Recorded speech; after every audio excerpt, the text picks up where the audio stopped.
பரிசுத்தமுள்ள எங்கள் பரலோக பிதாவே, உம்மை நன்றியோடு துதிக்கிறோம், ஸ்தோத்திரிக்கிறோம். உம்முடைய பாதத்தில், உம்முடைய கிருபை ஆசன தண்டை, இந்த த்ரோன் ஆஃப் கிரேஸ் கிட்ட நாங்கள் தைரியமாய் நெருங்குவதற்கு எங்களுக்கு நீர் காண்பிக்கிற கொடுக்கிற தயவுகளுக்காக, இரக்கங்களுக்காக உமக்கு ஸ்தோத்திரம். உம்முடைய வார்த்தையை அனுப்பி குணப்படுத்துகிறவர், உம்முடைய வார்த்தையின் மூலம் விடுதலையை தருகிறவர், உம்முடைய வார்த்தையை நேசிக்கிறது நிமித்தம் வருகிற அந்த டிவைன் ஹோலி பீஸ், அந்த தெய்வீகமான பரிசுத்தமான இறை அமைதி, சமாதானம், கலக்கமான எல்லாவிதமான மனநிலை சூழ்நிலைகளிலும் உம்முடைய வார்த்தையை நேசிக்கிறவர்கள் நாங்கள். உம்முடைய வேதத்தின் மீது பித்துள்ள எங்கள் மீது உம்முடைய சமாதானத்தை அருளும். எங்கள் இருதயத்திற்கு உலகம் தருகிற சமாதானம் அல்ல, உம்முடைய பரலோக நித்திய சமாதானத்தை எங்கள் இருதயங்கள் ஆளுகை செய்யும்படிக்கு தாரும் ஆண்டவரே. ஒவ்வொரு நாளும் அந்தந்த நாளுக்கு அதினதின் பாடு போதும். இந்த வார்த்தைகளை கேட்டுக்கொண்டிருக்கிற ஒவ்வொருவருடைய இருதயத்தையும் நீர் பார்க்கிறீர். அநேக விதமான வார்த்தைகளினாலும் சூழ்நிலைகளினாலும் மனித உறவுகளினாலும் காயப்பட்டிருக்கிற ஒவ்வொருடைய குடும்பத்தையும் தனிப்பட்ட வாழ்க்கையையும் நீர் பார்க்கிறீர். உம்முடைய பரலோக அமைதி பெருங்காற்றையும் இடியையும் பெரு வெள்ளத்தையும் இயற்கையையும் கட்டுப்படுத்துகிற உம்முடைய வல்லமை உள்ள வார்த்தை எங்களுடைய வாழ்க்கையில் ஒரு சமாதானத்தை உண்டு பண்ண வேண்டும் என்று ஜெபிக்கிறோம். நாங்கள் என்ன செய்ய வேண்டும் என்பதை எங்களுக்கு காண்பியும். ஒவ்வொரு சத்தியத்திற்குள்ளும் வழிநடத்துகிற பரிசுத்த ஆவியானவரே, உம்முடைய சத்தியத்தை நாங்கள் புரிந்து கொண்டு, உம்மை யார் என்று புரிந்து கொண்டு, உம்மிடத்தில் அன்பு கூற எங்களுக்கு எஞ்சியுள்ள இந்த உலக வாழ்க்கையில் கிருபை செய்யும். இதை கேட்டுக்கொண்டிருக்கிற ஒவ்வொருவரையும் ஆசீர்வதியும். எங்கள் ஆத்துமா வாழ கிருபை செய்யும். இந்த ஜெபத்தை எங்கள் ஆண்டவராகிய இயேசுவின் மூலமே ஜெபிக்கிறோம் பிதாவே, ஆமென். இன்னைக்கு 1 சாமுவேல் 19வது அதிகாரத்தின் 7வது இறுதி பாகத்தை நாம சிந்திக்க கூடி வந்திருக்கிறோம். இந்த 19வது அதிகாரத்தை ஏறக்குறைய தொடர்ந்து நாம 6 மணி நேரத்துக்கு மேல நாம அலசவும், அதில் இருக்கிற ஒவ்வொரு வார்த்தைகளை முடிந்த அளவு சிந்திக்கவும் கர்த்தர் நமக்கு ஒரு நல்ல கிருபையான நேரங்களை கொடுத்ததற்காக நான் கர்த்தரை ஸ்தோத்திரிக்கிறேன். இந்த 7வது கூட்டத்திலையும் இந்த நேரங்கள் மகிமையாக அமைய கர்த்தர் நமக்கு கிருபை செய்வாராக. நாம் ஒருவரையும் மாம்சத்தின்படி அறியாமல் ஆவியின் சிந்தையோடே பார்க்க கர்த்தர் நமக்கு கிருபை செய்வாராக. இந்த மாம்சமும் இந்த உடலும் புறம்பான சரீரம் நாளுக்கு நாள் அழிந்து கொண்டிருக்கிறது. இந்த சரீரம் மண்ணிலிருந்து வந்தது, மண்ணுக்கு திரும்பும். ஆனால் ஆவிக்குரியவர்கள் நாம் ஆவிக்குரிய பார்வையோடு, தேவ பார்வையோடு, ஆவிக்குரிய கண்களோடு, ஆவிக்குரிய தேவை என்ன என்பதை புரிந்து அந்த ஆவிக்குரிய தேவையை பூர்த்தி செய்கிற மனநிலையை நாம் வளர்த்து கொள்ள வேண்டும். அதை கர்த்தர் நமக்கு தருவாராக. ஏறக்குறைய புருஷர்கள் மட்டும் 5000 பேர் கூடியிருந்தாங்க. அப்பனா பெண்கள், வாலிப பிள்ளைகள்லாம் சேர்த்து ஏறக்குறைய ஒரு 10,000 பேர் இருந்திருக்கலாம் அந்த மலையில. ஒரே ஒரு சின்ன பையன்கிட்ட மட்டும்தான் 5 அப்பம் 2 மீன் இருந்துச்சு. அப்படின்னா அங்க கூடியிருந்த 5000 10,000 பேர் சாப்பாடை விட்டுட்டு வந்திருக்கிறாங்க. வசனத்தின் மீது தாகத்தோடு இயேசு கிறிஸ்துனுடைய வார்த்தையை கேட்கணும் என்பதற்காக அவங்க சாப்பாடு கூட எடுத்துட்டு வராம வந்துட்டாங்க. அவங்களாம் உண்மையிலேயே ஆண்டவரை அவ்வளவு நேசித்தாங்க, அவருடைய வார்த்தைகளை நேசித்தாங்க, அவருடைய வல்லமையை எதிர்பார்த்தாங்க. அவங்க சரீர உணவை கூட மறந்துட்டாங்க. அப்படிப்பட்ட ஒரு நேரமாக இந்த நேரம் அமைய கர்த்தர் நமக்கு உதவி செய்வாராக. இன்னைக்கு நாம 2 காரியம் நமக்கு எந்த அளவுக்கு முக்கியம் என்பதை சிந்திக்க போறோம்.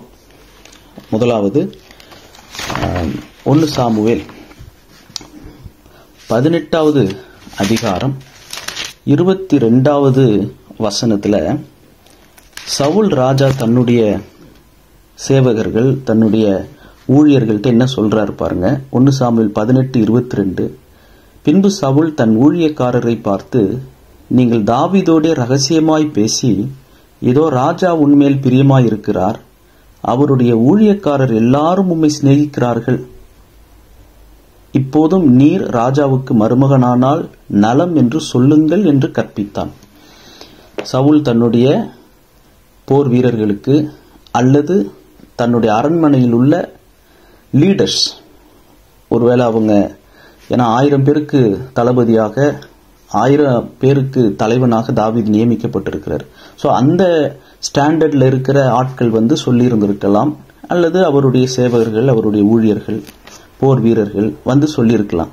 என்ன சொல்றாங்க, என்ன சொல்லி சவுல் சொல்லி அனுப்புறாரு, ராஜா உன்மேல் பிரியமாயிருக்கிறார். The king really likes you and so do we. ராஜா மட்டும் நேசிக்கல, அவருடைய ஊழியக்காரர் எல்லாரும் உம்மை சிநேகிக்கிறார்கள். இதை போய் சொல்லுங்கன்னு சவுல் ஆள் விட்டு தாவீதுட்ட சொல்றார். இப்ப 19வது அதிகாரத்தின் முதல் வசனம், தாவீதை கொன்று போடும்படிக்கு சவுல் தன் குமாரனாகிய யோனத்தானோடும் தன் ஊழியக்காரர் எல்லாரோடும் பேசினார்.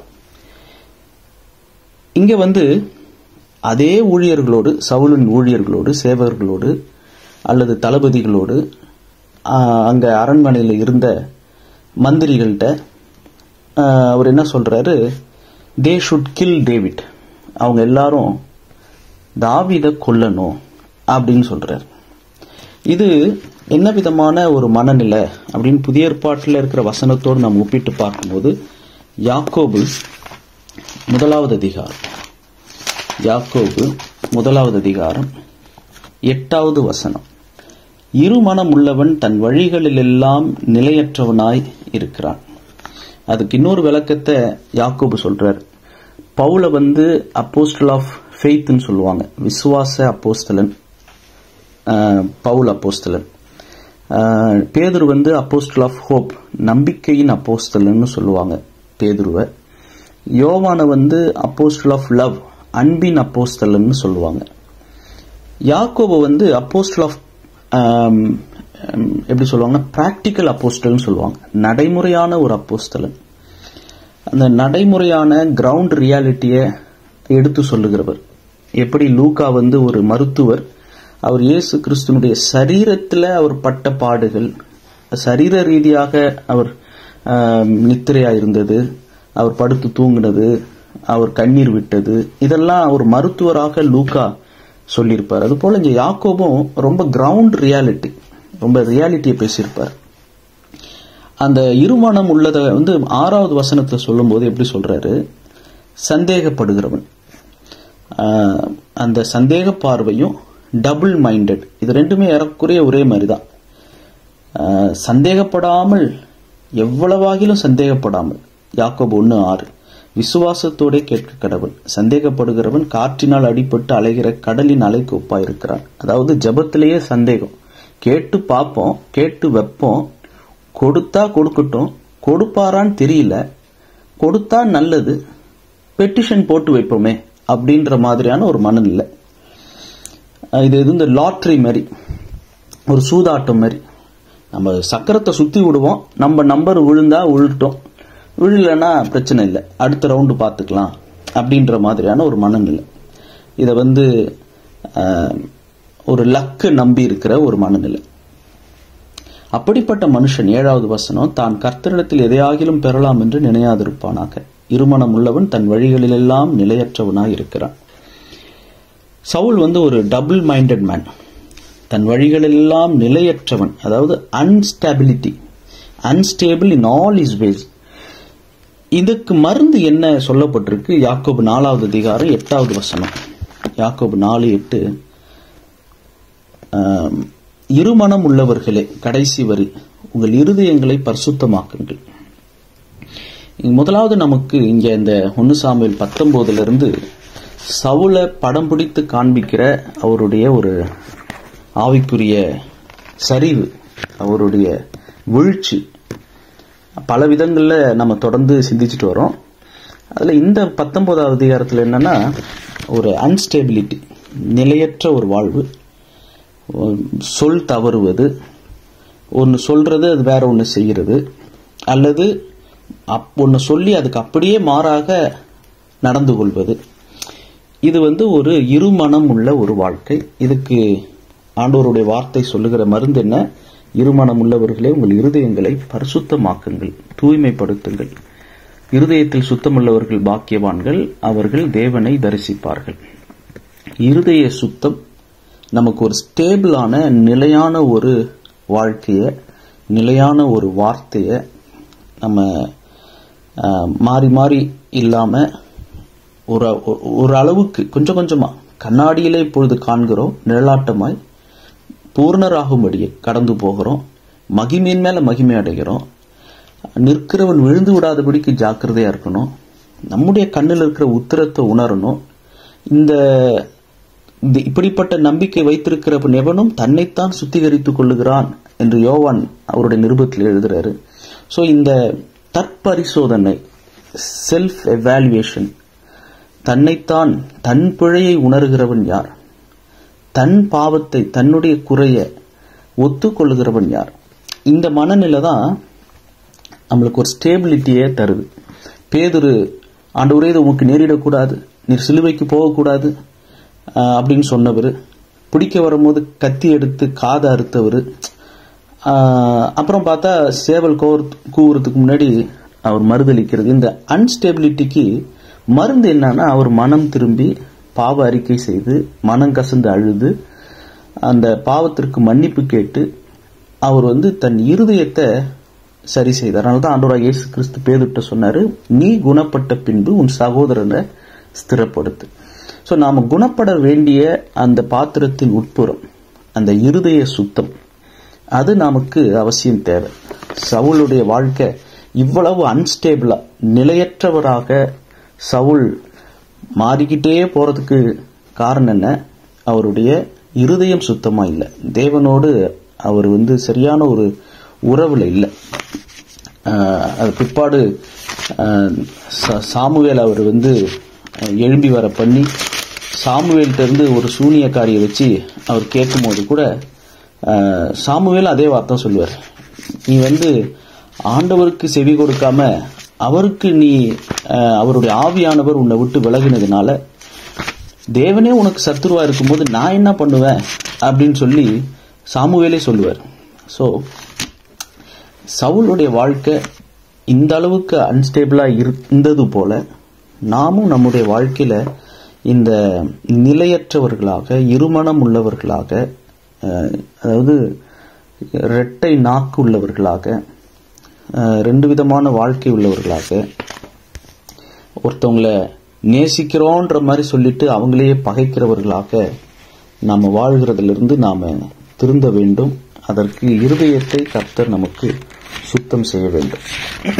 இது முதலாவது ஒரு காரியம்.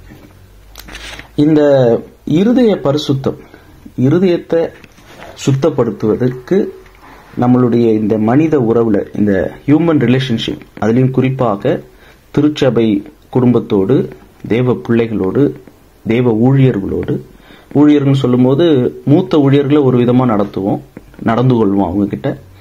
இளம் ஊழியர்கள்னா அவங்களை அப்படியே மட்டப்படுத்தி பிரதர் கூட போடுறது கிடையாது. அதாவது ஆண்டவர் சொன்னாரு, வசனம் என்ன சொல்லுது, திருவசனத்தில் பிரயாசப்படுகிறவர்களுக்கு ரெட்டிப்பான கனம் கொடுக்கணும். கத்தோலிக்க திருச்சபைக்கு போனீங்கன்னா சொந்த மகனே ஃபாதர் ஆயிட்டா கூட ஃபாதர் தான் கூப்பிடுவாங்க. சொந்தக்காரர் ஒருத்தர் ஃபாதருக்கு படிச்சு ஃபாதர் ஆகி அங்கி போட்டுட்டாருன்னு கூட அவர் சித்தப்பா மாமான்னு கூப்பிட மாட்டாங்க, உறவு வச்சு கூப்பிட மாட்டாங்க. ஃபாதர்னா ஃபாதர் தான், அப்படித்தான் கூப்பிடுவாங்க. அதாவது ஒண்ணுனா தேவமாதா அப்படின்னு மரியாதை கடவுளுடைய தாயின்னு அப்படியே தூக்கிட வேண்டியது, இல்லைன்னா அப்படியே ஒண்ணுமே அவங்கள அவங்களுக்கு என்ன வாரம் கிரியை செய்யட்டும், என்ன வேணாலும் இருக்கட்டும், அவங்கள கண்டுக்கிறதே கிடையாது. அதாவது மனித வணக்கம் கூடாது, மனுஷருக்கு அடிமையாகவும் கூடாது. ஆனா அதே நேரத்துல நாம் அவர்களுக்கு கொடுக்க வேண்டிய கனத்தை, ஆராதனை இல்ல கனத்தை நாம் கொடுக்க வேண்டும். இது என்னுடைய அப்பா அம்மா எனக்கு சொல்லி கொடுத்தது, இப்படிதான் நம்ம இருக்கணும். இந்த ஊழியர்களோடு, உடன் ஊழியர்களோடு, சக விசுவாசிகளோடு நாம் பழகும் போது நமக்குள்ள இந்த சவுலுடைய இருமனம் போல நாம் மாறி விடுவதற்கு காரணம் என்ன அப்படின்னா, 1 சாமுவேல் 19 18வது அதிகாரத்துல சவுல் என்ன சொல்றாரு பாருங்க. 1 சாமுவேல் 18:17, என் கையல்ல பெலிஸ்தரின் கையே அவன் மேல் விழட்டும் என்று சவுல் நினைத்து கொண்டதாக வாசிக்கிறோம். 21 சொல்றார், பெலிஸ்தரின் கை அவன் மேல் விழவும், மகள் அவனுக்கு கன்னியாய் இருக்கவும், என் மகளை நான் தாவீதுக்கு மனைவியாக கொடுப்பேன் என்று சவுல் எண்ணி அப்படின்னு வாசிக்கிறோம். 28 12வது வசனத்திலையும் என்ன வாசிக்கிறோம், கர்த்தர் தாவீதோடு கூட இருக்கிறார் என்பது சவுலுக்கு தெரிய வருது. 28 வாசிக்கிறோம், கர்த்தர் தாவீதோடு இருக்கிறார் என்று சவுல் கண்டறிந்து கொண்டான். தாவீதோடு கர்த்தர் இருக்கிறார்னு தெரியுது, ஆனா பெலிஸ்தருடைய கை தாவீது மேல விழட்டும்னு நினைக்கிறது. இதுதான் கர்த்தருடைய கிருபை ஒருத்தவங்களோட இருக்குன்னு தெரிஞ்சும் அவங்கள எதிர்க்கிறோம் அப்படின்னும் போது அந்த இருதயம் சுத்தமா இல்லை. அதுக்கு காரணம் என்னன்னா, அந்த கொலவெறி. தாவீதை கொன்னுறணும் அப்படின்னு நினைச்சிட்டாரு. 19 அதிகாரத்துல தான் அந்த திட்டம் ஆரம்பிக்குது. முதல் வசனத்துல தாவீதை கொன்று போடும்படிக்கு சவுல் எல்லார்ட்டையும் பேசுறார். கர்த்தருடைய 10 கற்பனையில ஒன்னு மீறுறாரு. யாத்ராம் 20வது அதிகாரத்துல நமக்கு எல்லாருக்கும் தெரிந்த வசனம். அது இந்த கோணத்துல நம்ம நினைக்கிறது நல்லது. யாத்ராம் 20:13, கொலை செய்யாதிருப்பாயாக.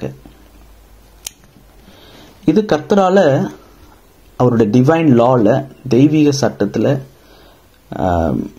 ஆண்டவர் ஃபார்பிடன், அதை செய்யக்கூடாதுன்னு அதை தடுத்து நிறுத்தி இருக்கிறார். கொலை செய்யக்கூடாது, ஒரு மனிதன் இன்னொரு மனிதனை கொலை செய்யக்கூடாது. புதிய ஏற்பாட்டில் நாம் இதை எப்படி புரிந்து கொள்றோம்? 1 யோவான், இல்லைங்க நான் இப்ப யாரையும் கொலைலாம் பண்றது இல்லை அப்படிதான் நம்ம சொல்லலாம். யாரையா நம்ம கொலை பண்றோமா? இல்லை. ஆனா 1 யோவான்ல நம்ம வாசிக்கிறோம், சவுலாவது தாவீதை கொல்லணும்னு தான் நினைச்சாரு. நாம எத்தனை பேர் எத்தனை தாவீதுகளை கொலை பண்ணணும்னு நினைக்கிறோம் பாருங்க. 1 யோவான் 3வது அதிகாரம் 15வது வசனம், தன் சகோதரனை பகைக்கிற எவனும் மனுஷ கொலைபாதகனாய் இருக்கிறான். மனுஷ கொலைபாதகன் எவனோ அவனுக்குள் நித்திய ஜீவன் நிலைத்திராது என்று அறிவீர்கள். சவுலுடைய இருதயம் அன்ஸ்டேபிளா, நிலையற்ற இருதயம், இருமனம், வாயில ஒண்ணு இருதயத்துல ஒண்ணு, உள்ளொன்று வைத்து புறம் ஒன்று பேசுறது, உள்ள பகை ஆனா வெளியில பிரைஸ் தி லார்ட் பிரதர்னு சிரிக்கிறது, அவங்களுக்காகவே ஜெபிக்கிறது, அவங்களையே ஆசீர்வதித்து ஜெபிக்கிறது, அவங்க வீட்டிலேயே போய் கை நினைச்சு நல்ல வயிறு முட்டை சாப்பிட்டு வருது. பகைக்கிறவங்களையே அவங்க வீட்டிலேயே போயிட்டு வெக்கமே இல்லாம சாப்பிட்டுட்டும் வருவாங்க. 1 யோவான் 3வது அதிகாரம் 15வது வசனத்துல வாசிக்கிறோம், தன் சகோதரனை பகைக்கிற, தன் சகோதரியை பகைக்கிற எவனும் மனுஷ கொலை பாதகனாய் இருக்கிறான். Everyone who hates his brother or sister is a murderer. இப்ப யாத்ராம 20:13 என்ன சொல்லுது? கொலை செய்யாதிருப்பாயாக. இப்ப கொலை பாதகன் யாரு? தன் சகோதரனையோ சகோதரியையோ பகைக்கிறவர்கள். அப்போ சவுல் தாவீதை கொலை பண்ணணும்னு நினைச்சதுக்கு அந்த ஆணி வேறு என்னன்னா பகை உணர்வு. நாம அவரோட செயல்ல இறங்கிட்டாரு சவுல் தாவீது கிட்ட, ஆனா நம்ம செயல்ல இறங்கல, ஆனா பகைக்கிறோம், வெறுக்கிறோம். மத்தேயு 5:22 இயேசு கிறிஸ்து இன்னும் அந்த பகை உணர்வை எவ்வளவு அழகா படம் பிடிச்சு காட்டுறாரு பாருங்க. மத்தேயு 5வது அதிகாரம் 22, தன் சகோதரனை நியாயம் இல்லாமல் கோபித்துக் கொள்பவன். அதாவது 21 என்ன சொல்லப்படுறது? கொலை செய்யாதிருப்பாயாக என்பது கொலை செய்கிறவன் நியாய தீர்ப்புக்கு ஏதுவாயிருப்பான் என்பதும் பூர்வத்தாருக்கு யாத்ராம் 20 மோசையின் மூலமாக உரைக்கப்பட்டது என்று கேள்விப்பட்டிருக்கிறீர்கள். நான் உங்களுக்கு சொல்லுகிறேன். 3 சொல்றார். 1, தன் சகோதரனை நியாயமில்லாமல் கோபித்துக் கொள்பவன். காரணமே இல்லாம தோசை தீஞ்சு போச்சு, சாப்பாட்டுல உப்பு அதிகமா இருக்கு, இந்த மாதிரி விஷயங்களுக்காக, எண்ணெய் அதிகமாயிடுச்சு, உப்பே இல்லை, இந்த மாதிரி காரணங்களுக்கு மனைவி கிட்ட கோவப்படுவாங்க, இல்ல மனைவி கணவர்கிட்ட கோவப்படுவாங்க, இல்ல காரணம் இல்லாமல் கோவப்படுறது. அவங்க நியாய தீர்ப்புக்கு எதுவா இருப்பாங்க. தன் சகோதரனை வீணன் என்று சொல்லுகிறவன், அது வேஸ்ட்டுங்க, அது உருப்படாதுங்க, வாய்ப்பு இல்லைங்க, அவங்கெல்லாம் வெளியே மேலே ஏறி வரமாட்டாங்க, வீணன், வேஸ்ட், உதவாக்கற, உருப்படாதவங்க, அவங்கெல்லாம் ஒப்பேற மாட்டாங்க அப்படின்னு சொல்லுகிறவன் ஆலோசனை சங்க தீர்ப்புக்கு எதுவாயிருப்பான். மூடனே என்று சொல்லுகிறவன் எரி நரகத்துக்கு எதுவாயிருப்பான். ஐயோ முட்டாள் அப்படின்னு சொன்னா, மடையனே, அறிவு கெட்டவனே, இந்த மாதிரி சொன்னா அவங்க நரகத்துக்கு ஏதுவா இருப்பாங்க. ஒரே ஒரு தடவை மூடனேன்னு சொல்லிட்டேன், மற்ற நேரத்தில் அவங்களுக்காக ஆசீர்வதித்து ஜெபிச்சு, வாக்குத்தத்த வசனம் கொடுத்து, தீர்க்க தரிசனம் சொல்லி, முட்டி போட்டு ஜெபிச்சு, முக்காடு போட்டு ஜெபிச்சு எல்லாம் பண்ணிட்டு ஒரே ஒரு நாள் ஒரே ஒரு முறை முட்டாள்னு சொல்லிட்டா எரி நரகத்துக்கு ஏதுவாயிருப்பான் அப்படின்னு சொல்றாரு. அப்போ இங்க சவுளை போல இன்னைக்கு ஆவிக்குரிய சவுல்கள், இன்றைய காலத்து சவுல்கள், இன்றைய காலத்து தாவீதுகள். ஒரு தாவீதை சவுல் கொள்ளணும்னு நினைச்சாரு. எப்படி யூதாஸ் காரியத்து ஒரே ஒரு முத்தம் தான் காட்டி கொடுத்து நாண்டுகிட்டு செத்துட்டாரு. பேதுரு 3 தடவை மறுதளிச்சாரு. ஆனா இன்னைக்கு எத்தனை முறை மறுதளிக்கிறோம், எத்தனை முறை காட்டி கொடுக்கிறோம், எத்தனை சவுல்கள், எத்தனை தாவீதுகள். ஒரு சவுலுக்கு ஒரு தாவீது, ஆனா இன்னைக்கு ஒரு சவுலுக்கு எத்தனை தாவீதுகள். பார்க்கிறவனெல்லாம் பகைக்கணும், காரணம் இல்லாம பகைக்கணும். ஏன் பகைக்கிறீங்கன்னு கேட்டா அதுக்கெல்லாம் காரணம் இல்லை. அவன் நல்லா இருக்கக்கூடாது, நான் நல்லா இருக்கிறேன், அவங்க நல்லா இருக்கக்கூடாது. ஏன் அவங்க நல்லா இருக்கக்கூடாது? அது எனக்கு தெரியல. பொறாமை, ஈகோ. தன்னை விட இன்னொரு பிள்ளை நல்லா படிச்சிருக்காங்கன்னு இன்னொரு பிள்ளைய வாழ்த்திடக்கூடாது. எனக்கு இருக்கிற முடியை விட அவங்களுக்கு இன்னும் நீளமான முடி இருக்குன்னு சொல்லிடக்கூடாது. அதெல்லாம் ஒரு பொறாமை, பகை உணர்வு, எரிச்சல். அது ஒரு மாதிரி வெறி. அது இந்த நாய் கடிச்சா நாய் மாரி கொலைப்பாங்கன்னு சொல்லுவாங்களே, அது மாதிரி இது சவுளுடைய ஆவி கடிச்சிருக்குது. அதாவது யூதர்கள் எல்லாரும் தேவ பிள்ளைகள். பழைய ஏற்பாட்டின்படி அவங்க எல்லாரும் ஆபிரகாமின் சந்ததியார். அவங்களுக்கு விக்கிரகங்கள் கிடையாது. அதுவும் இயேசு கிறிஸ்து வாழ்ந்த காலத்துல விக்கிரகங்கள் கிடையாது. அப்படி இருந்த காலத்துல எப்படி அவங்கள இயேசு கிறிஸ்து அவர் நிறைய பேரை பார்க்கிறாரு, பிணியாளிகளை சுஸ்தமாக்குறாரு, பிசாசு பிடித்தவர்களை அவரிடத்துல கொண்டு வராங்க, அவங்களெல்லாம் அவர் சுகமாக்குறாரு. எப்படி இது நடக்குது? எப்படி அவர் இந்த யூதர்களுக்கு, தேவ ஜனத்துக்கு, பிரமாணத்தை கொண்டவங்களுக்கு, விருத்த சேதனம் பண்ணப்பட்டவங்களுக்கு, தசமபாகம் கொடுக்கிறவங்களுக்கு, 7ஆம் நாள் ஓய்வு நாளுக்கு போறவங்களுக்கு எங்க இருந்து பேய் பிடிச்சது, எப்படி பேய் பிடிச்சது?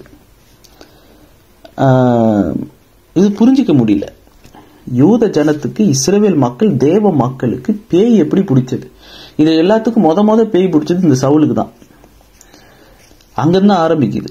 அதாவது என்னன்னா, முரட்டாட்டம் பில்லி சூனியத்துக்கு ஈக்குவல் அப்படின்னு சாமுவேல் சொன்னார். அதாவது இவங்க பில்லி சூனியம் பண்ணல, விக்கிரகாராதனை பண்ணல, ஆனா அந்த ரெபல்லியஸ், முரட்டாட்டம், இயேசு கிறிஸ்து ஏற்றுக்கொள்றது கிடையாது, சத்தியத்தை ஏற்றுக்கொள்றது கிடையாது. இந்த முரட்டாட்டம் பண்ணதுனால, பில்லி சூனியத்துக்கு ஈக்குவல் ஆனதுனால, பிசாசுக்கு இடம் கொடுத்ததுனால சவுல் பொல்லாத ஆவி சவுலுக்குள்ள வந்தது. அதே மாதிரிதான் இயேசு கிறிஸ்து வாழ்ந்த காலத்துல இயேசு கிறிஸ்து யூத ஜனங்கள் மத்தியில ஊழியம் செய்யறாரு. தேவ மக்கள், தசமபாகம் கொடுக்கறவங்க, ஆலயத்துக்கு போறவங்க தலையில தொப்பி போட்டுருக்கிறாங்க, வாரத்துல 2 முறை உபவாசிக்கிறதெல்லாம் சொல்றாங்க. ஆனா அவங்களையும் பேய் பிடிச்சிருந்தது. இன்றைக்கும் பல பேர் இந்த யூதர்களை போல, இயேசு கிறிஸ்து காலத்தில் வாழ்ந்த யூதர்களை போல ஆலயத்துக்கு போறாங்க, காணிக்கை கொடுக்கறாங்க, ஊழியத்தில் ஈடுபடுறாங்க, விருத்த சேதனம் பண்ணப்படுகிறது போல ஞானஸ்நானம் எடுக்கிறாங்க, எல்லா ரிச்சுவல்ஸ், எல்லா ட்ரெடிஷன்ஸ் எல்லாம் இருக்குது. ஆனா முரட்டாட்டம், ரெபல்லியஸ், அந்த எதிர்க்கிற அந்த கலகத்தின் ஆவி, கலகக்காரர், எதற்கு எடுத்தாலும் எதிர்க்கிற மனநிலை. அதனால என்னன்னா, அங்க அன்பு இல்லை, பகை உணர்வு தான். அதனாலதான் நிறைய பேர் பாத்தீங்கன்னா, எங்கேயாவது கூடுனாங்கன்னு வச்சுங்க, அது ஜப கூடுகையோ, அது விழாவோ ஏதோ, அப்படியே எல்லாரும் இந்த எகிப்திய மொமின்னு சொல்லுவாங்கல்ல, அப்படியே உயிரோட, அல்லது அந்த செத்து போனதுக்கு அப்புறம் அப்படியே அழகா உடுத்தி ராஜாவை அப்படியே ராஜ வஸ்திரத்தோட அடக்கம் பண்ற மாதிரி, சிரிக்கவும் முடியாது, போயும் பேச முடியாது, ஒரு மாதிரியான இந்த வாங்கோழி நடக்கும் பாருங்க, வாங்கோழி தும்முன்னு, அந்த மாதிரி ஒரு மாதிரி ஒரு பெருமை, அகந்தை, அகம்பாவம், ஒரு மாதிரி அந்த மாதிரிலாம் மாறிடுறாங்க. ஏன்னா தான் மட்டும்தான் இங்க ராணி, தான் மட்டும்தான் இங்க ராஜா, தன்னை மட்டும்தான் எல்லாரும் புகழணும். தன்னை ஏன் புகழல? என்னை யாராவது புகழுங்களேன், புகழ மாட்டீங்களா அப்படின்ற ஒரு விதமான புகழ் பிச்சை. நீங்க புகழ்ந்தது 10ல, நீங்க வேற யாராவது புகழுங்களேன் இப்படின்ற மாதிரியே எதிர்பார்க்கிற ஒரு மனநிலை. இது அப்படியே மற்றவங்களை மூடனேன்னு சொல்றது, வீணனேன்னு சொல்றது, அவங்க கிட்ட எரிந்து விழுகிறது, காரணம் இல்லாமல், அதுதான் கோபித்துக் கொள்வது, நியாயம் இல்லாமல் கோபித்துக் கொள்வது, காரணமே இல்லாம அவங்கள உடனே புறக்கணிக்கிறது. இப்படிப்பட்டவங்க எப்படி இருப்பாங்க? கலாத்தியர் 5:21 வெளிப்படுத்தல் 21:8 1 யோவான் 3:15 வாசிக்கிறோம். 1 யோவான் 3:15 ஃபர்ஸ்ட் வாசிக்கிறேன், நல்லா கவனிங்க. 1 யோவான் 3:15 மனுஷ கொலைபாதகன் எவனோ அவனுக்குள் நித்திய ஜீவன் நிலைத்திராது என்று அறிவீர்கள். அதாவது பகை உணர்வு இருக்கிறவங்க, மனித கொலைபாதகர்களா இருக்கிறவங்களுக்குள்ள அவனுக்குள் நித்திய வாழ்வு, நித்திய ஜீவன் நிலைத்திராது. இப்போ கலாத்தியர் 5:21 இந்த சிந்தனை மனசுல வச்சுக்கிட்டு கலாத்தியருக்கு வரலாம். கலாத்தியர் 5:21 பொறாமைகள், கொலைகள். இந்த கொலைகள் மர்டர் இங்க 1 யோவான் 3:15 பகைகள்னு வச்சுக்கலாம். வெறிகள், களியாட்டுகள் முதலானவைகளே, இப்படிப்பட்டவைகளை செய்கிறவர்கள் தேவனுடைய ராஜ்யத்தை சுதந்திரிப்பதில்லை என்று முன்னே நான் சொன்னது போல இப்பொழுதும் உங்களுக்கு சொல்லுகிறேன். தேவனுடைய ராஜ்யம் அவனுக்குள் நிலை நிற்காது. ஒண்ணு. ரெண்டாவது, தேவனுடைய ராஜ்யத்தை சுதந்திரிப்பதில்லை. அவங்க முதல்ல தேவன் ராஜ்யத்தை பெற்றவங்களா இருந்தா அவங்களுக்குள்ள அது நிலைக்காது, அவங்கள விட்டு அது போயிடும். அல்லது இன்னமும் மனம் திரும்பலன்னு சொன்னா அவங்க தேவன் ராஜ்யத்தை சுதந்திரிக்கவே முடியாது. அல்லது ஒருவேளை ஆண்டவராகிய இயேசு கிறிஸ்துவை ஏற்றுக்கொண்டு ஞானஸ்நானம் எடுத்திருந்தால் அவங்க ராஜ்யத்தின் புத்திரராக இருந்து கடைசி நேரத்தில் அவங்க வழி விலகி போயிடலாம், அவங்க சுதந்திரிக்காம போயிடலாம். வெளிப்படுத்தல் 21:8 வாசிக்கிறோம். பயப்படுகிறவர்களும் அவிசுவாசிகளும் அருவருப்பானவர்களும் கொலைபாதகர்னா அக்யூஸ்டு, கிரிமினல், ஆயுள் தண்டனை, 10 வருஷம் 20 வருஷம் ஜெயிலில் இருக்கிறவங்க, தீவிரவாதிகள், அவங்க மட்டும் கிடையாது. 1 யோவான் 3:15 படி தன் சகோதரனை பகைக்கிற எவனும் மனுஷ கொலைபாதகன், தன் சகோதரியை பகைக்கிற எவனும் கொலைபாதகர்கள். அப்படின்னா இங்க பல கொலகாரவங்க இங்க சுத்திக்கிட்டு இருக்கிறாங்க. விபச்சாரக்காரரும், சூனியக்காரரும், விக்கிரகாராதனைக்காரரும், பொய்யர் அனைவரும், எல்லாவித பொய்யும், பயப்படுகிறவர்களும், 2ஆம் மரணமாகிய அக்கினியும் கந்தகமும் எரிகிற கடலிலே பங்கடைவார்கள். ஐயோ, இது வேறையா? ஒரு மூடனேன்னு சொன்னதுக்கா, ஒரு வீணனேன்னு சொன்னதுக்கா ஆலோசனை சங்க தீர்ப்பு, எரி நரகம்? அப்படின்னா எந்த அளவுக்கு நம்முடைய மனதையும் வார்த்தைகளையும் நம்ம கவனமா அடுத்தவங்க மேல அன்பு கூறாட்டினாலும் பரவாயில்ல, பகைக்க கூடாது, எதிர்க்க கூடாது, விரோதிக்க கூடாது, அவங்களுக்கு செய்த நன்மைக்கு தீமை செய்யக்கூடாது. நம்ம எந்த அளவுக்கு, இதுதான் இருதய சுத்தம். இருமனம் உள்ளவர்களே, உங்கள் இருதயங்களை பரிசுத்தமாக்குங்கள். எப்படி பரிசுத்தமாக்குறது? தேவ அன்பினாலே நிறையப்படுங்கள். அப்பொழுது மற்றவங்க மேல பகையோ எரிச்சலோ கோபமோ வராதபடிக்கு நாம் நம்மை சுத்திகரித்து காத்துக்கொள்ள முடியும். அப்ப நம்மளை மற்றவங்க எதிர்க்கும் போது, தாவீது எப்படி இருந்தாரு? சவுல் தாவீதை எதிர்க்கும் போது தாவீது எப்படி இருந்தாரு? புதிய ஏற்பாட்டில் இயேசு கிறிஸ்து ஸ்தேவானும் எப்படி இருந்தாங்க? சங்கீதம் 35 முதலாவது வசனம். சங்கீதம் 35:1. கர்த்தாவே, நீர் என் வழக்காளிகளோட வழக்காடி என்னோடு யுத்தம் பண்ணுகிறவர்களோடு யுத்தம் பண்ணும். யாரெல்லாம் என்கிட்ட வாது பிரியர், சண்டை பிரியர், வாயை கிண்டி, என்னை வாயை நோண்டி, என்னை கோபப்படுத்தி, என்கிட்ட தேவையில்லாம வழக்காடி, உங்க கருத்து என்ன சொல்லுங்களேன் அப்படின்னு கேட்பாங்க. நம்ம அமைதியா இருந்தா கூட 2 பேர் சண்டை போட்டுட்டு இருந்தா நீங்க சும்மா இருக்கக்கூடாது, உங்களுடைய கருத்து என்னன்னு சொல்லுங்க அப்படின்னு கேட்டு நம்ம ஒண்ணு அந்த பக்கம் இல்லை இந்த பக்கம் நிக்க வச்சு நம்மளையும் சேர்த்து சண்டையில கோத்து விடுறது. என் வழக்காளிகளோட வழக்காடி என்னோடு யுத்தம் பண்ணுகிறவர்களோட யுத்தம் பண்ணும். ஏன் தாவீது இதை சொல்றாருன்னா, ஆபிரகாம்கிட்ட ஆண்டவர் என்ன சொன்னாரு? ஆதியாகமம் 12:3. ஆதியாகமம் 12:3. உன்னை ஆசீர்வதிக்கிறவர்களை ஆசீர்வதிப்பேன், உன்னை சபிக்கிறவனை சபிப்பேன், பூமியில் உள்ள வம்சங்கள் எல்லாம் உனக்குள் ஆசீர்வதிக்கப்படும் என்றார்.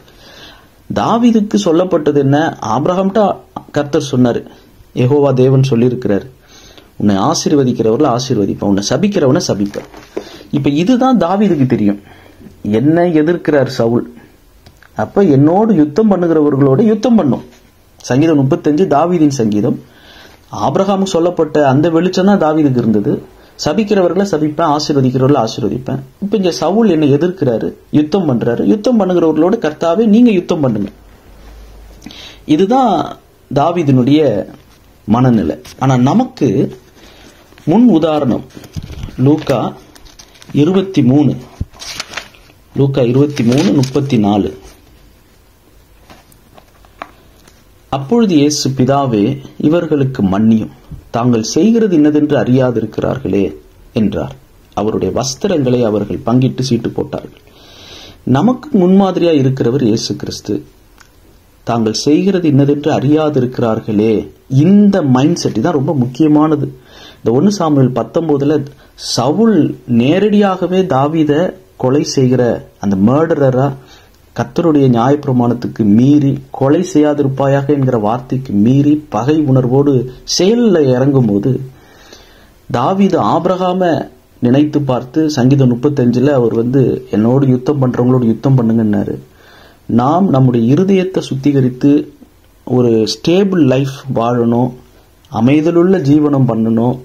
நாம பகைக்க கூடாது, நம்ம யாரையும் வீணன் முட்டாள்னு சொல்லக்கூடாது, நித்திய ஜீவனை நாம சுதந்திரிக்காமல் போய்விடக்கூடாது, நித்திய ஜீவன் நமக்குள்ள நிலைத்திருக்கணும், 2ஆம் மரணமாகிய எரி நரகத்துல நான் பங்கடையக்கூடாது. அப்படின்னா இந்த பார்வை சிலுவையில இயேசு கிறிஸ்து சொன்ன முதல் வார்த்தை, அதை நாம வளர்த்து கொள்ளணும். என்ன? தாங்கள் செய்கிறது இன்னதென்று அறியாதிருக்கிறார்கள். என்ன இப்படி பேசுறாங்க, நான் யாருன்னு தெரிஞ்சா பேசியிருப்பாங்களா? நான் யாருன்னு தெரியல, அதனால இப்படி பேசியிருக்காங்க. காக்கா கரையும், குயில் கூவும், நாய் குறைக்கும் அப்படின்ற மாதிரி ஒவ்வொருத்தவங்க இப்படிதான் இருப்பாங்க. அவங்க இவ்வளவுதான் அவங்க வளர்ச்சி, அவங்க என்ன புரிஞ்சுக்கிட்டது இவ்வளவுதான். என்ன புரிஞ்சிருந்தா, உண்மையிலே என்ன புரிஞ்சிருந்தா இப்படி பேசியிருப்பாங்களா? புரியாதனால இப்படி நடந்துகிட்டாங்க. தாங்கள் செய்கிறது இன்னதென்று அறியாதிருக்கிறார்கள். இந்த வார்த்தையை மனசுல எழுதுறோமோ, வீட்டுல எங்கேயாவது எழுதுறோமோ, தெரியாம பண்றாங்க. அந்த மன்னிக்கும் சுபாவம் தான் ஸ்டெபிலிட்டியை நமக்குள்ள கொடுக்கும். மற்றவங்களை எதிர்க்கவோ, அவங்கள பத்தி பின்னாடி புரளி பேசவோ, என்னை எதிர்க்கிறாங்க, என்ன விரோதிக்கிறாங்க, என்ன பகைக்கிறாங்க, என்ன புறக்கணிக்கிறாங்க, என்ன அவமானப்படுத்துறாங்கன்னா அவங்கள பத்தி ஒண்ணுமே பேசக்கூடாது.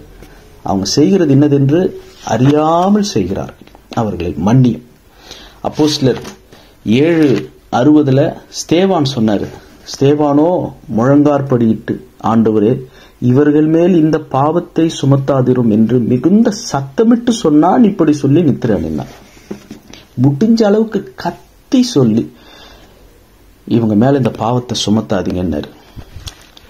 சோ நாம அவசரப்பட்டு கோவப்பட்டு நாம 2ஆம் மரணத்திலேயோ எரி நரகத்துக்கோ ஆண்டவருடைய நியாய தீர்ப்புக்கோ ஏதுவானவர்களா போய்விடாமல் நம்மளை காப்பாற்றணும்னா என்ன செய்யணும்? ரோமர் 12:14 உங்களை துன்பப்படுத்துகிறவர்களை ஆசீர்வதியுங்கள், ஆசீர்வதிக்க வேண்டியதை அன்றி சபியாதிருங்கள். அவங்க ஆசீர்வதிங்க. 17வது வசனம், ஒருவனுக்கும் தீமைக்கு தீமை செய்யாதிருங்கள், எல்லா மனுஷருக்கு முன்பாகவும் யோக்கியமானவைகளை செய்ய நாடுங்கள். 19 பிரியமானவர்களே, பழி வாங்குதல் எனக்குரியது, நானே பதில் செய்வேன் என்று கர்த்தர் சொல்லுகிறார். பதில் செய்வேன்னு இங்க சொல்லப்பட்டிருக்கு. பழைய ஏற்பாட்டுல பதில் கொடுப்பேன், நானே பதில் கொடுப்பேன், பழி வாங்குவேன் என்று கர்த்தர் சொல்லுகிறார் என்று எழுதியிருக்கிறபடியால் நீங்கள் பழி வாங்காமல் கோபாக்கினுக்கு இடம் கொடுங்கள். அன்றியும் உன் சத்துரு பசியாயிருந்தால் அவனுக்கு போஜனம் கொடு, அவன் தாகமாயிருந்தால் அவனுக்கு பானம் கொடு. அப்படின்னா என்ன அர்த்தம்? உங்க விருந்துகளுக்கு உங்களை விரோதிக்கிறவர்களை அழைங்க. முதல்ல அவங்கள அழைங்க. ஐயோ அவங்க இங்க வந்தா சரியா இருக்காது அப்படின்னு நினைக்காம, அவங்க வராங்க வரல, 2வது அவங்கள கூப்பிடுங்க, அவங்களுக்கு சாப்பாடு கொடுங்க, தண்ணி கொடுங்க. நீ இப்படி செய்வதனால் அக்கினி தழலை அவன் தலையின் மேல் குவிப்பாய். நீ தீமையினாலே வெல்லப்படாமல் தீமையை நன்மையினாலே வெல்லு. நாமும் நம்முடைய எதிரிகளை ஆபிரகாமுக்கு சொல்லப்பட்டபடி சபிக்கிறவனை சபிப்பேன், ஆசீர்வதிக்கணும் ஆசீர்வதிப்பேன்ற அந்த வார்த்தையை நம்ம இல்ல பிடிச்சிக்காம, இயேசு கிறிஸ்துவை போல எதிரிகளுக்கு முன்பாக எனக்கு ஒரு பந்தி ஆயத்தப்படுத்தும் அப்படின்னு தாவீது சொன்னார். நமக்கு எதிரிகளுக்கு முன்பாக இல்ல, என் எதிரிகளோடு கூட, என் சத்துருக்களோடு கூட எனக்கு ஏற்படுத்துகிற பந்தி அவங்களுக்கும் வரணும். இதுதான் நம்ம புதிய ஏற்பாட்டினுடைய பார்வை. அப்படிப்பட்ட ஒரு மனநிலையோடு let us try to be kind to our enemies. நம்ம எதிரிகள்கிட்ட, நம்மை பகைக்கிறவர்கள்ட்ட, நம்மளை விரோதிக்கிறவங்க முன்னேற்றத்தையோ நம்மளுடைய அழகையோ வளர்ச்சியையோ முகம் சுளிக்கிறவங்கள்ட்ட கைண்டா, கம்பேஷனா, மனதுருக்கமா, சாஃப்டா, தெரியாம பண்றாங்க. பாவம். அவர் மன்னிக்கிற மாதிரி அப்படி மன்னிச்சுக்கிட்டே போகிற அந்த சுபாவத்தை வளர்த்து கொள்ள ஆண்டவர் நமக்கு உதவி செய்வாராக. சவுலை போல கொலை பண்றதுக்கான திட்டம் போடாம, பகை உணர்வை வளர்க்காம, சவுலை போல இருமனம் உள்ளவர்களா இல்லாம இருதயத்தை பரிசுத்தப்படுத்த நாம் நம்மை ஒப்பு கொடுப்போம்.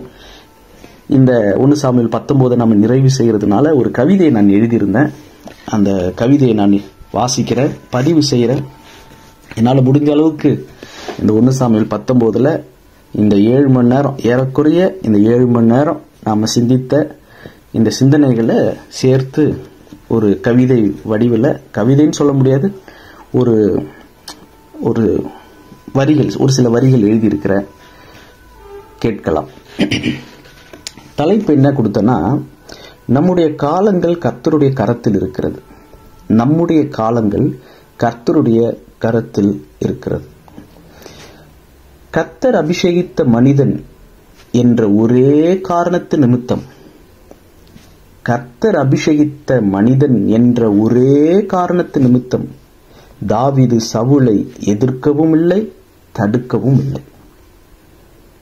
தப்பித்து ஓடி ஒளிந்து திரிந்த மாவீரன் தளபதி தாவீதை தேச துரோகியாக சொந்த நாட்டின் அரசனே மனித கொலைபாதகனாய் பகையுடன் படை திரட்டி வெறுத்து விரட்டினாலும் தப்பித்து ஓடி ஒளிந்து திரிந்த மாவீரன் தளபதி தாவீதை தேச துரோகியாக சொந்த நாட்டின் அரசனே மனித கொலை பாதகனாய் பகையுடன் படை திரட்டி வெறுத்து விரட்டினாலும் தாவீதை மதித்து சிநேகிக்கும் யோனத்தான், தாவீதை மதித்து சிநேகிக்கும் யோனத்தான் தாவீதுக்கு ஆதரவாக தயவு காட்ட, கர்த்தருக்கு முன்பாக தாவீதுடன் உடன்படிக்கை செய்ய தாவீதுக்காக தேவ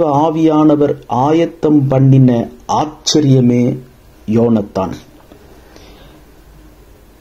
தேச துரோகியாக சொந்த நாட்டின் அரசனே மனித கொலைபாதகனாய் பகையுடன் படை திரட்டி வெறுத்து விரட்டினாலும் தாவீதை மதித்து சிநேகிக்கும் யோனத்தான் தாவீதுக்கு ஆதரவாக தயவு காட்ட, கர்த்தருக்கு முன்பாக தாவீதுடன் உடன்படிக்கை செய்ய தாவீதுக்காக தேவ ஆவியானவர் ஆயத்தம் பண்ணின மனிதனை தாவீதுக்கு வெளிப்படுத்தினார். அந்த ஆச்சரியமே யோனத்தான். கர்த்தருடைய சமூகமே பாதுகாப்பான ஸ்தலம். கர்த்தரால் கூடாத காரியம் ஒன்றுமில்லை. கர்த்தருடைய சமூகமே பாதுகாப்பான ஸ்தலம். கர்த்தரால் கூடாத காரியம் ஒன்றுமில்லை. தாவீதை பிடிக்க வந்த சிங்கங்கள் ஆட்டுக்குட்டிகளாக மாறின. தாவீதை பிடிக்க வந்த சிங்கங்கள் ஆட்டுக்குட்டிகளாக மாறின. பரிசுத்தவான்கள் இருக்கும் இடத்தில் கர்த்தருடைய ஆவியானவர் கிரியை செய்வார். பரிசுத்தவான்கள் இருக்கும் இடத்தில் கர்த்தர் தம்முடைய வல்லமையை வெளிப்படுத்துவார். பரிசுத்தவான்கள் இருக்கும் இடத்தில் தான் கர்த்தருடைய ஆவியானவர் கிரியை செய்வார். பரிசுத்தவான்கள் இருக்கும் இடத்தில் தான் கர்த்தர் தம்முடைய வல்லமையை வெளிப்படுத்துவார். கீசின் குமாரன் பழமொழியானான், ஈசாயின் குமாரன் சரித்திரமானான். கீசின் குமாரன் பழமொழியானான், ஈசாயின் குமாரன் சரித்திரமானான். அதிகார முயற்சிகள் சித்திக்கவில்லை. சவுலின் அதிகார முயற்சிகள் சித்திக்கவில்லை. பொய் குற்றச்சாட்டுகளும் தூஷண வார்த்தைகளும் வாயின் வார்த்தைகளானது. குற்றமில்லாத இரத்தத்திற்கு விரோதமாக பாவம் செய்ய சதி, சூழ்ச்சி, தந்திரங்கள் வாழ்வு முறையானது. சவுலின் அதிகார முயற்சிகள் சித்திக்கவில்லை. பொய் குற்றச்சாட்டுகளும் தூஷண வார்த்தைகளும் வாயின் வார்த்தைகளானது. குற்றமில்லாத இரத்தத்திற்கு விரோதமாக பாவம் செய்ய சதி, சூழ்ச்சி, தந்திரங்கள் வாழ்வு முறையானதுதான் மிச்சம். நன்மை செய்தவருக்கு தீமை செய்ய நினைப்பதே பொல்லாத ஆவி பிடித்த மனிதன். கர்த்தருடைய பிள்ளைகளுக்கு விரோதமாக எழும்புகிற எந்த ஆயுதமும் வாய்க்காதே போம். பொல்லாத ஆவியை விரட்ட தாவீது வாசித்த இசை மறக்கப்பட்டது. பொல்லாத ஆவியை விரட்ட தாவீது வாசித்த இசை மறக்கப்பட்டது. ஆனால் தாவீதை விரட்ட சவுல் கொடுத்த துன்பத்தால் கர்த்தரை பயபக்தியோடு துதித்த சங்கீதங்கள் திருச்சபையின் கீதங்களாயின. பொல்லாத ஆவியை விரட்ட தாவீது வாசித்த இசை மறக்கப்பட்டது. ஆனால் தாவீதை விரட்ட சவுல் கொடுத்த துன்பத்தால் கர்த்தரை பயபக்தியோடு துதித்த சங்கீதங்கள் திருச்சபையின் கீதங்களாயின. சாமுவேலின் ஆவிக்குரிய ஆலோசனைகள் தாவீதை தேற்றும் கர்த்தரின் கோல் ஆகின. சாமுவேலின் ஆவிக்குரிய ஆலோசனைகள் தாவீதை தேற்றும் கர்த்தரின் கோல் ஆகின. தேவனோடு கூட கிபியாவில் ஆரம்பமானது தாவீதின் மரண இருளின் பள்ளத்தாக்கு. தேவனோடு கூட கிபியாவில் ஆரம்பமானது தாவீதின் மரண இருளின் பள்ளத்தாக்கு. கர்த்தருடைய யுத்தங்களை நடத்த கர்த்தருடைய ஆவியினாலேயே ஆகும். கர்த்தருடைய யுத்தங்களை நடத்த கர்த்தருடைய ஆவியினாலேயே ஆகும். ஆமென். இந்த ஒரு சின்ன ஒரு கட்டுரையை இந்த நாள் காலையிலிருந்து அப்படியே கொஞ்சம் கொஞ்சமா திருத்தி அப்படியே எழுதிட்டு இருந்தேன். இந்த நாளோடு நாம் இந்த 1 சாமுவேல் 19வது அதிகாரத்தை நிறைவு செய்கிறோம். கர்த்தர் சித்தமானால் அடுத்த கூட்டத்தில் 1 சாமுவேல் 20வது அதிகாரத்திற்கு நாம் நகர்ந்து போவோம். அந்த அதிகாரத்திலிருந்து இன்னும் ஆண்டவருடைய வார்த்தையிலிருந்து நாம் சத்தியங்களை புரிந்து கொள்ள கர்த்தர் நமக்கு உதவி செய்வாராக. ஜெபம் செய்வோம். பரிசுத்தமுள்ள எங்கள் பரலோக பிதாவே, உம்மை நன்றியோடு துதிக்கிறோம், ஸ்தோத்திரிக்கிறோம். கீசின் குமாரனாகிய சவுல் பழமொழியானான். ஈசாயின் குமாரனாகிய தாவீது சரித்திரமானார். ஆண்டவரே, நாங்கள் சரித்திரத்தை வாசிக்கும் போது சரித்திரத்தை படைக்கிறவர்களாக, not only by knowing history but we have to make history, சரித்திரம் படைக்கிறவர்களாக மாறுவதற்கு உம்முடைய ஆவியினாலேயே ஆகும். பலத்தினாலும் அல்ல, பராக்கிரமத்தினாலும் அல்ல, உம்முடைய ஆவியினாலேயே ஆகும். இந்த ஏழை கூப்பிட்டான், கர்த்தர் கேட்டு அவன் இடுக்கண்களுக்கெல்லாம் அவனை நீங்களாக்கி ரட்சித்தார் என்று சாட்சி சொல்ல, கர்த்தாவே, ஆபிரகாமுக்கு நீர் சொன்ன வார்த்தையின்படி தாவீது உம்மை நோக்கி ஜெபித்தார். எங்கள் ஆண்டவராகிய இயேசு கிறிஸ்து சிலுவையில் ஜெபித்தது போல தாங்கள் செய்கிறது இன்னதென்று அறியாமல் இருக்கிறார்கள், இவர்களை மன்னியும். இந்த அபிஷேக சிலுவையின் வார்த்தை நாங்களும் எங்களை எதிர்க்கிறவர்களிடத்துல கைண்டா இருக்க, சாஃப்டா இருக்க, கம்பேஷனா இருக்க, அவர்களை மன்னிக்க எங்களுக்கு உதவி செய்யும். இந்த யுகத்தில் புதிய உடன்படிக்கையின் தாவீதுகளாக, இந்த புதிய ஏற்பாட்டின் காலத்தில் நாங்கள் சந்திக்கிற ஆவிக்குரிய சவுல்களுக்கு விழுந்தவன் எழுந்திருக்கிறது இல்லையோ, அவனை நிலைநிறுத்த தேவன் வல்லவராயிருக்கிறாரே. இன்றைய சவுல்களும் தாவீதுகளாக மனம் திரும்ப, அவர்கள் தங்களை தாங்களே சூசைட் பண்ணி சவுளை போல அவங்க மாண்டு விடாதபடிக்கு, அப்படிப்பட்ட சவுல்களும் எழும்பி பிரகாசிக்க அவர்களுக்காக ஜெபிக்கிறோம். உங்கள் சத்துருக்களுக்காக ஜெபம் பண்ணுங்கள் என்று சொன்னீரே. இந்த நாளில் இந்த வார்த்தைகளை கேட்டுக்கொண்டிருக்கிற ஒவ்வொருடைய வாழ்க்கைக்கு எதிராக யார் யார் இருக்கிறாங்களோ அவங்க மனம் திரும்பி அவர்களும் அவர்களுடைய பிள்ளைகளும் எங்களை விட நன்றாயிருக்கும்படி அவர்களை வாழ்த்துகிறோம், ஆசீர்வதிக்கிறோம்.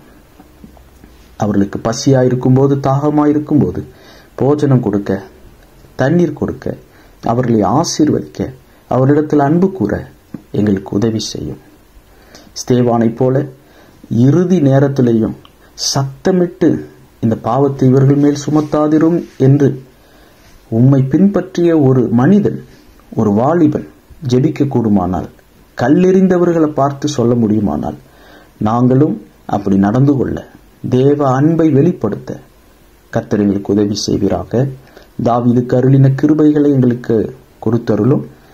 சவுலைப் போல இருமனமுள்ளவர்களாயிராமல் இருதயத்தை சுத்தம் செய்யவும், எங்களுக்குள் கர்த்தருடைய அன்பு வெளிப்பட்டு பகை உணர்வோடு மனித கொலைபாதகர்களாக மாறிவிடாதபடிக்கு எங்களுக்குள்ளே அன்பை, இன்னும் தேவ அன்பை பரிசுத்த ஆவியானவர் எங்கள் இருதயங்களிலே ஊற்றுவீராக.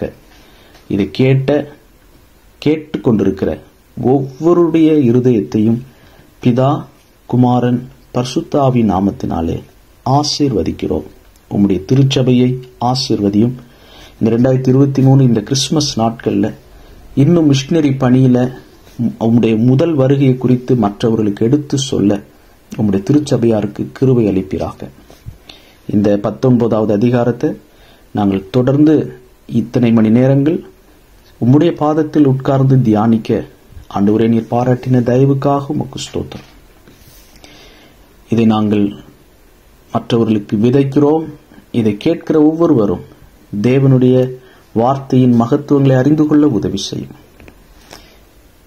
அப்பிரயோஜனமான ஊழியக்காரன் செய்ய வேண்டிய கடமையை மாத்திரம் செய்து கடந்து போகிறேன். உம்முடைய நாமத்தை மாத்திரம் உயர்த்துகிறோம். கிருபை பெருகட்டும். எங்கள் ஆண்டவர் இரட்சகரும் மீட்பருமாகிய இயேசு கிறிஸ்துவின் நாமத்தில் தாழ்மையோடு ஜெபிக்கிறோம் பிதாவே. ஆமென்.